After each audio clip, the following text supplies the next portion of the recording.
Welcome. Thanks for tuning in wherever you are in the world. Good morning, good afternoon, good night, good evening. Good night is more of like always like a bye kind of thing. You don't say good night as a hello, but good, good day to all of you. Glad that you're here. This is the Prayer Revolution. I'm Doyal Grogadas, and I'm here with my good friend and spiritual brother, Vira Das. And we're here to bring the mood of prayer into our everyday life. And so Vira is going to lead us in a short little meditation prayer, and then we're going to talk about it for 30 minutes because that's what we do. Sound like a good idea? Any objection? Grateful. Any objections from the audience? You're all on mute anyway, so we wouldn't hear you. But okay, no objections here. Let's do it. Super grateful. Give a little shout out to Mama Mulika. Love getting to see her name pop up. My dear mother in love. Not my mother-in-law, but my mother in love.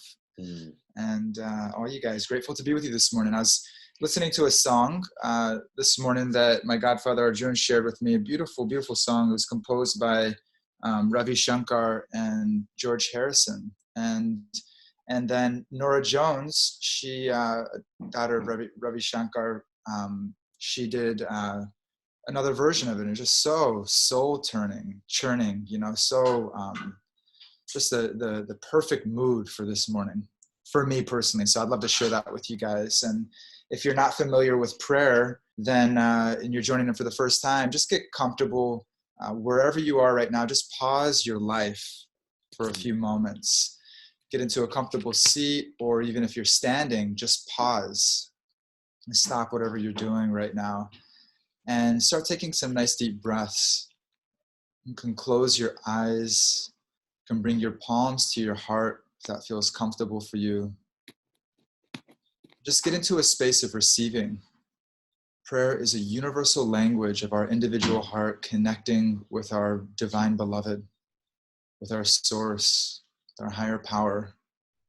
No matter what our religious background, social background, no matter what our skin color is, no matter what situation we're in right now, emotionally, psychologically, physically, no matter what our situation is, that we can reconnect. And through that reconnection, we can experience the fulfillment of the soul. We can experience spiritual connection and fulfillment.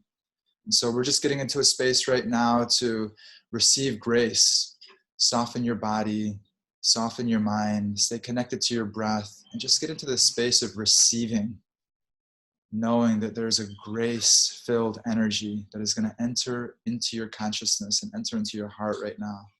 That's our intention. I'm missing you. Oh my Lord Krishna, where are you? I can't see you.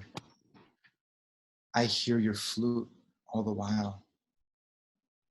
Please come and wipe my tears and make me smile. My dear Lord, sometimes I feel connected to you and sometimes I don't.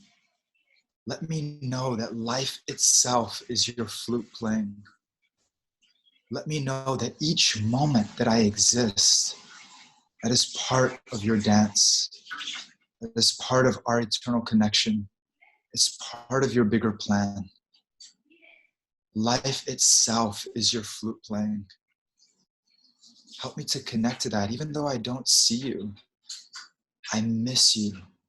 Sometimes I don't feel connected to you. Help me to trust that you're with me always. And help me to really lean into my relationship with you. As I pray right now, let me pray with all of my heart. Let my heart churn so that I feel closer to you, that I'm exercising and I'm doing everything I can to connect with you, to give myself to you.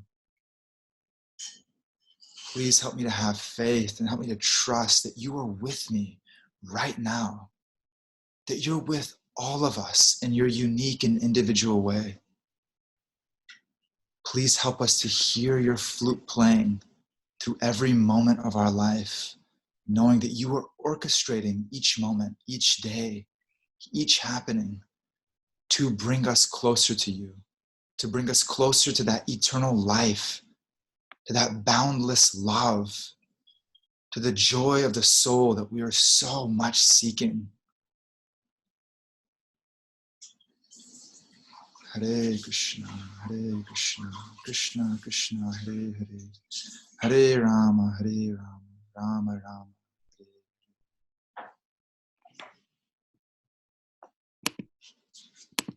Thank you, Vira. Thank you Thank for so you, much for Gigi. sharing that, appreciating that hope, that light, that encouragement. What was your inspiration of sharing that with us this morning? Where you're at? Where's your heart at this morning? Well, my inspiration for sharing it was I have to give the credit to Arjuna for sure, because he shared it with me. So give a shout out to where it is, it belongs. And yeah, I mean, I'm actually just gonna sing it to you guys real quick and let it flow from there. I'm missing you, oh Krishna, where are you? I can't see you. I hear your flute all the while. Please come wipe my tears and make me smile. And yeah, and so, Nora Jones is an angel. I haven't listened to her much, but listening to her sing, this made me want to go and start spinning around in circles on the roof and calling out to the Lord.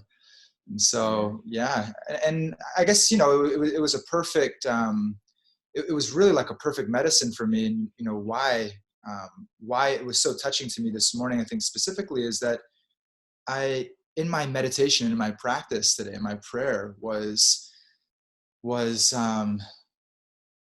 just recognizing I don't feel a closeness with God, and just recognizing that I'm chanting and I'm praying, but I don't feel a rapturous closeness with God. I'm chanting and I'm doing the best that I can to sit down and be with God, but I'm not having this expansive, connection where I really feel that closeness. And so I was just like, I was just like, okay, what am I going to do about that? What am I going to do about that? And I just recognized, like, okay, I've meditated for so many years, on and off my whole life. I've meditated. And what was coming to me was kind of like, I've been gardening on the roof and pulling weeds, and it's amazing because I'm pulling all these weeds, and we usually have a whole crew come and replant the rooftop garden. But just by pulling the weeds, I'm churning the soil. And I'm seeing, like, like day after day, and I'm seeing, like, oh my God, there's all these sunflower sprouts that are just coming up from last season, and there's all these marigold sprouts that are they're just coming up from last season. Like, we didn't plant them, we didn't do anything, and the mint is coming back, and the strawberries, and like there's all this like magic like happening. I'm like, I just was pulling weeds. I didn't even plant anything, and I'm seeing all these like a whole flower garden. A whole flower garden is being given life and being given space to breathe and to actually flourish. And so I was feeling like in my meditation today that, okay, I'm not feeling that closeness with God. What am I going to do about it? Is it kind of like, and it almost felt like it's like I could walk through the garden and, okay, I'm with God, right? I'm walking through the garden, but what about churning the soil? And I felt like that, walking through the garden is beautiful and it's commendable, and it's amazing to just sit down and just be with God each day, but also like that I can do more, just recognizing like I can do more. Like I'm too passive in my relationship with God. I'm too passive. I'm kind of sitting back waiting for like this experience to somehow or other from outside kind of come in and transform my heart, my consciousness. But I have the opportunity in my meditation. How much am I digging? How much do I want to turn that soil? How much do I really want that connection? Or is it just kind of like, it's a little passive, kind of going through a meditative practice? And how much do I want it? How much am I actually looking to connect? And so I felt, that shift and that transformation in my meditation of like starting to actually dig, like where I'm not just like putting mantras on my tongue and trying to hear them, but like, I want a closeness with the divine. I want a closeness with God. I'm hungry for that. I'm suffering without it. And I'm feeling that, that urgency, actually, that there's so much more that I could do. There's so much more that I could do. And so as I dug in a little bit more and really just, like going from a more kind of passive meditation to really like a yearning and a calling out and asking for that connection, asking for that divine closeness, then I started to feel it. I started to feel my heart softening. I started to feel more of a closeness, and I started, feel those tears and feel that emotion and feel that the longing that actually what I'm looking for in my life is this, but somehow or other, I just don't give my heart fully to it. I don't give myself fully to this relationship, and that it's everything I'm looking for. And as I just start to take one step closer and I start to turn that soil of my heart, man, it's so fulfilling. It's so satisfying. So. Love it. I was thinking of, when I took my yoga teacher training, I learned something. We were studying like yoga anatomy, and so much of yoga practice, asana, is correlated with the breath, with our breathing. And so, we breathe in and we breathe out, and the contortions of the body, of twisting or stretching or bending, etc.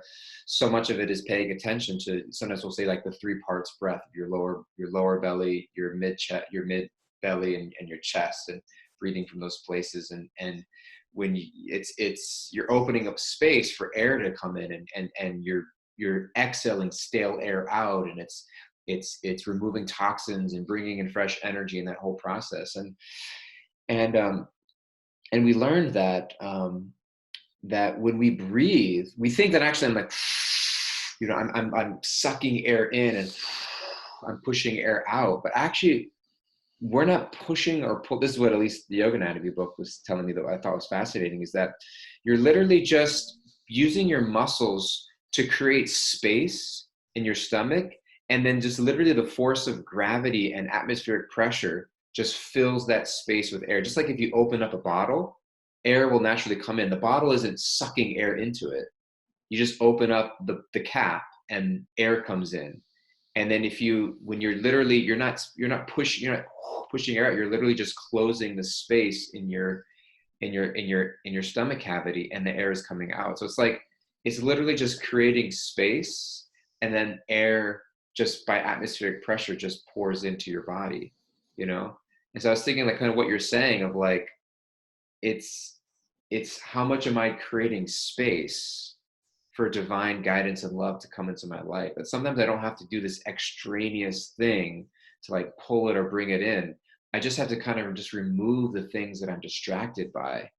And that naturally, because love is in the air. Don't mean to be cliche, but like God's guidance, God's voice, Krishna's flute, as you were saying, is always calling to us.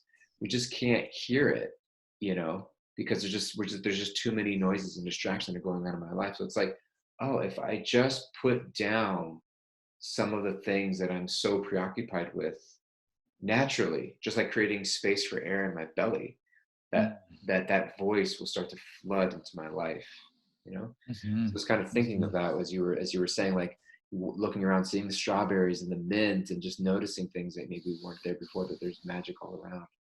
And so, it's just beautiful that it's just creating space for those things to be there. You got me breathing. I just started doing pranayama when I was listening to you, and I was loves to breathe. Going into a rapturous state of presence, and I was like, oh, I better kind of stay here. I'm gonna start going into a meditative zone and forget we're on a call.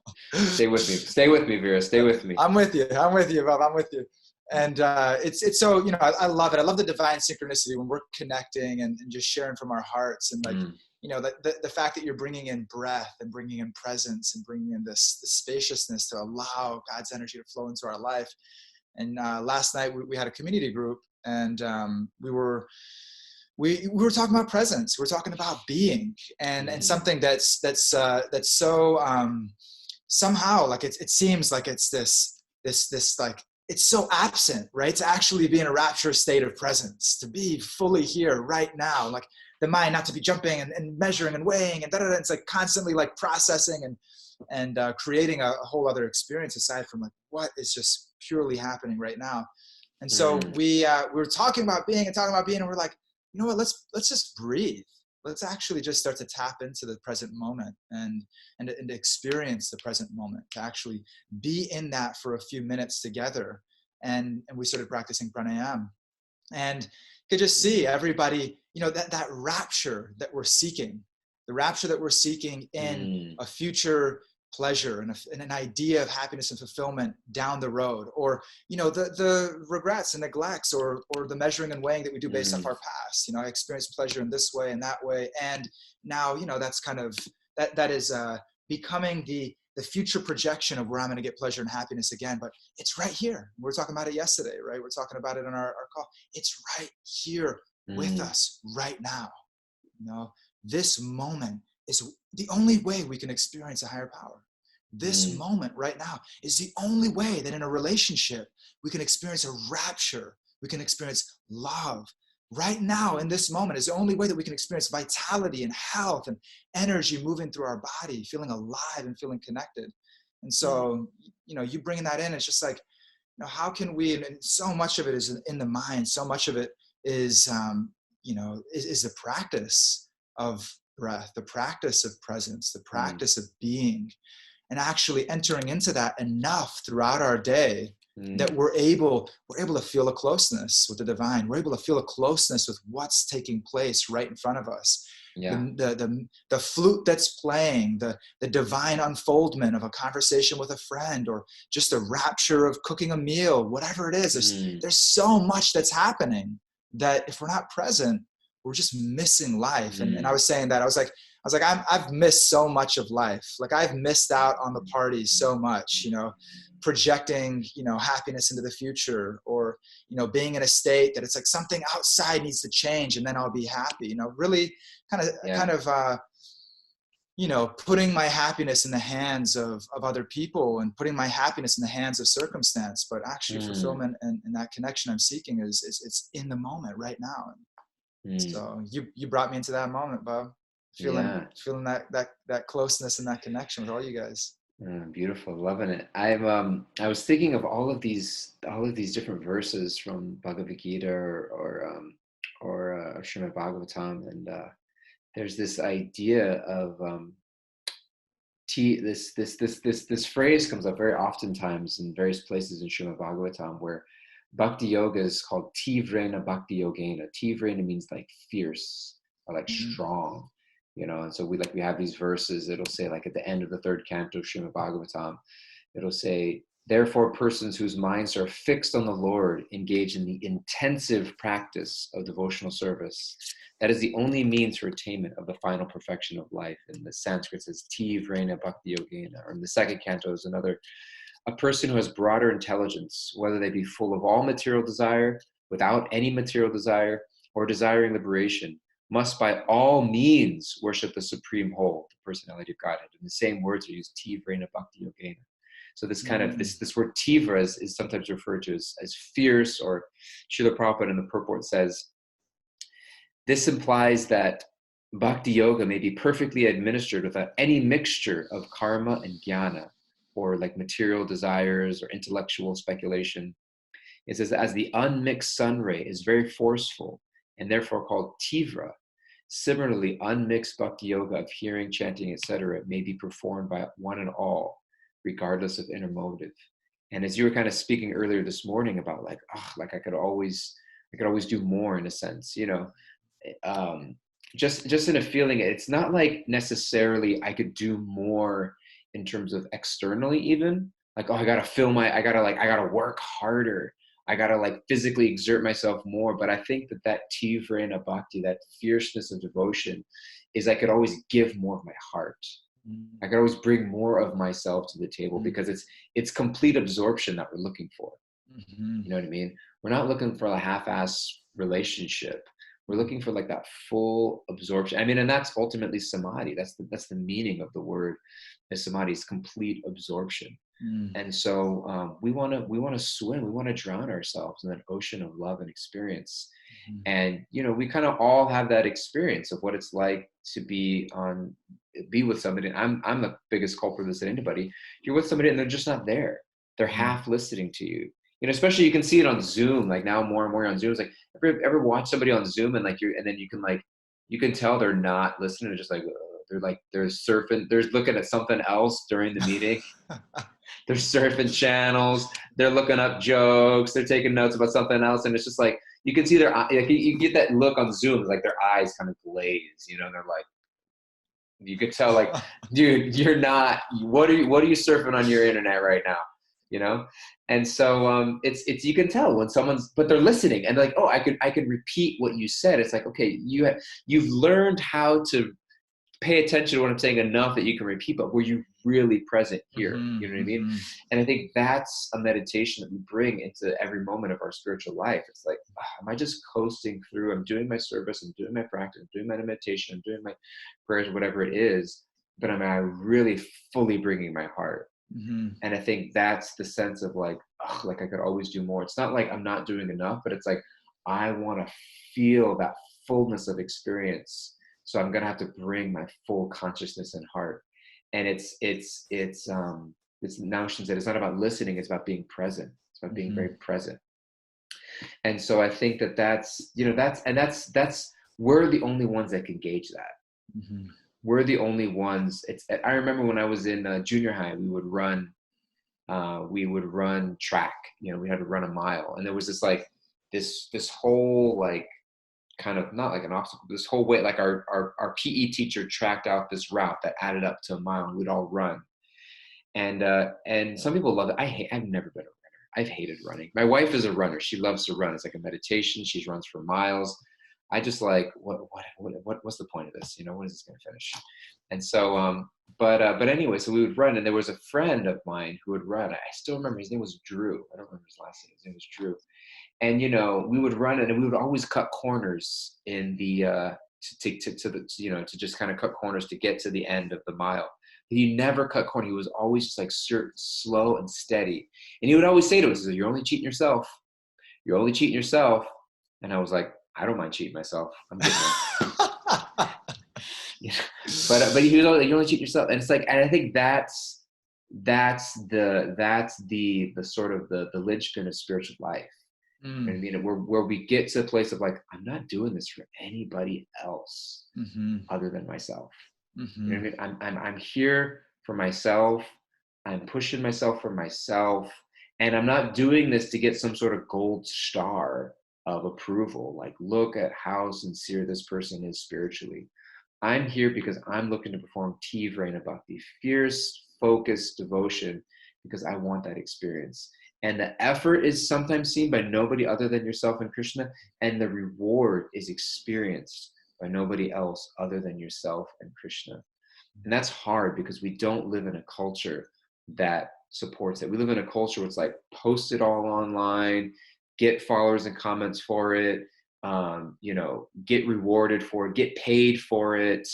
We reward certain types of endeavors in Mhm. the world, and we adapt. What are the kinds of endeavors that are going to get me the rewards? And Mhm. so it takes a lot of inner confidence, determination, and ultimately we need support. We need support from people who are endeavoring for the same things. Mhm. Um, but I think that that's the question every day. It's like, how can I bring a greater fullness of heart?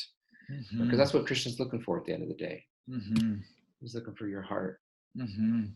He loves your Yeah. heart, Veer.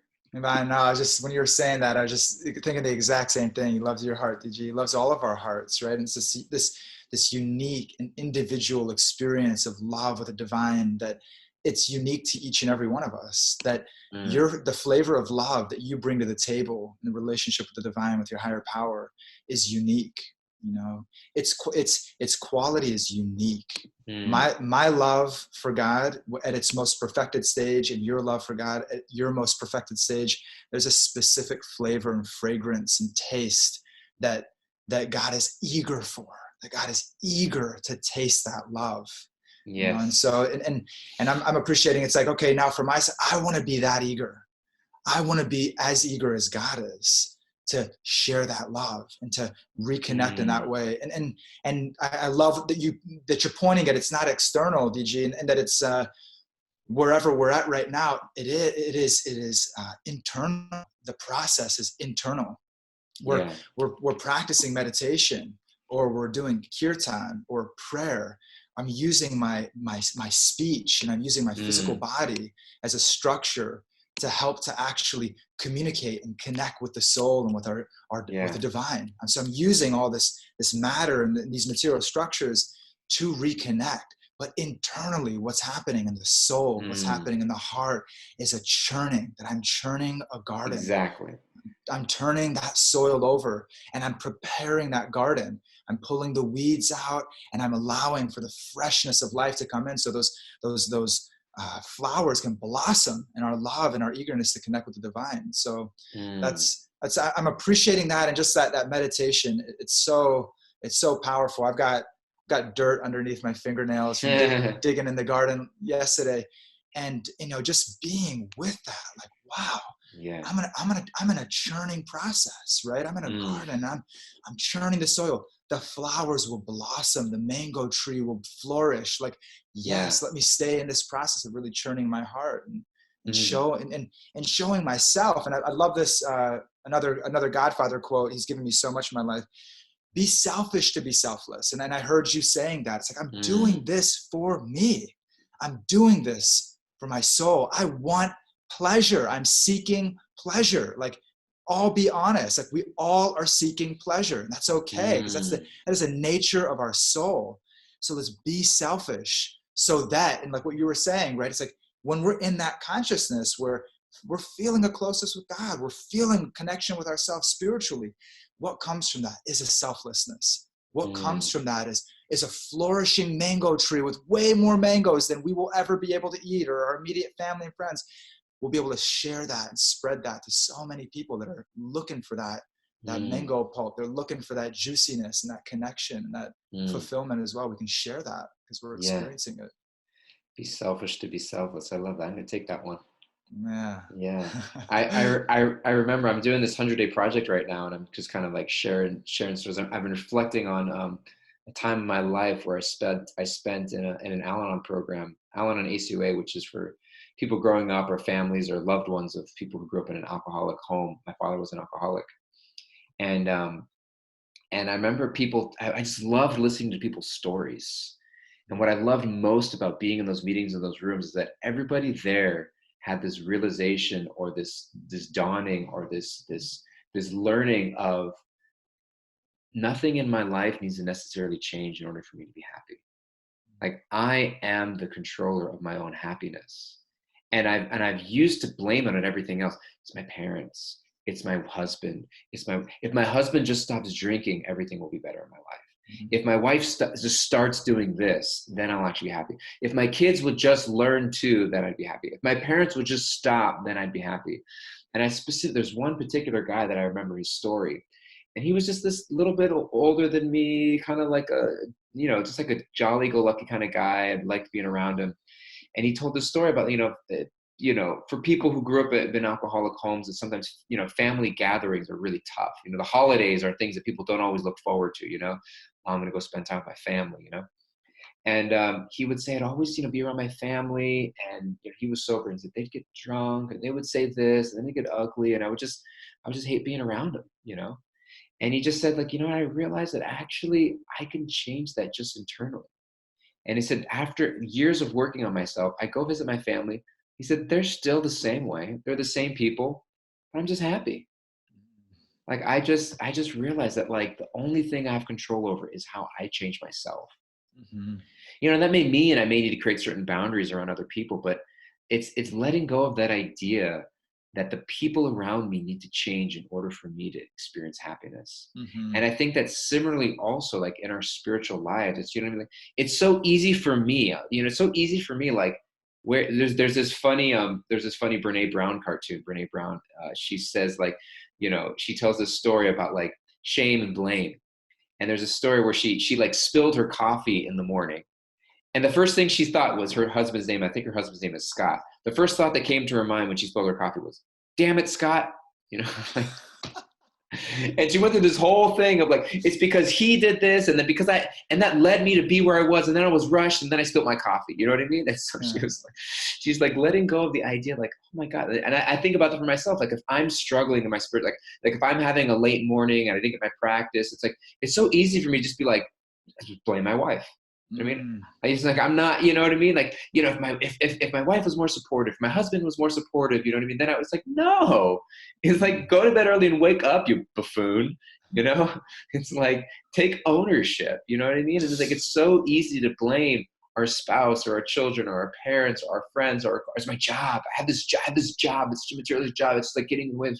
Okay, then quit your job or learn to adapt somewhere, you know what I mean? And so it's like, I am the owner of my spiritual experience. And that puts me in the driver's. My wife is saying yes, love, with a laughing emoji. She's like, take ownership of your life, you big goof. And so, but you know what I mean? It's you know, and so anyways, you know, that's where we're at today. But what you're saying, I love that idea of owning my own spiritual experience, and that nothing in my life needs to necessarily change, or if there are things that can change them. And if something that I can't change, that means that it must not be that necessary in order for me to practice my spiritual life. I can still engage. My inner landscape is mine to shape, you know. So let's shape it. Inner landscape is mine to shape. Love, DG. Thank you so much. And I guess for us, we all have, let's all shape it today. When we go to prayer, when we go into our conversations, the people we connect, whatever situation we're going into, our work or the day ahead, when we're looking at our to-do list and we're looking at what do we want to do today that brings us closer to ourselves, to our higher power. Let's shape that and let's churn that and let's show up 100% to it. Let's show up 100% to those experiences. Get in the soil, get your hands dirty, dig into it, give it your all. Let's do that. Let's give that to ourselves today. Give it. Love you so much, Vira. Love you guys also so much for tuning in. We love you guys. I hate signing off every day and not seeing you guys. Look forward to seeing you tomorrow. Please join us every day. We're here, Instagram Live. We're here on Zoom. We're posting all of these. If you go bhakticenter.org/online, you can see our podcast channels we have on SoundCloud and YouTube right now. We're posting these recordings. So if you want to share them with friends or listen to them at a later time, we're going to stop posting them to our Instagram live stories just so that we can push all you guys to our podcast channels. And if you'd like to join us live on Zoom, just find us on the Bhakti Center website. You can check out our Zoom link. And we'd love to have you join us there as well. All of that said, have a great day, great evening, great morning, and we'll see you tomorrow. Yeah? Love you Love you guys. Hari. Hari.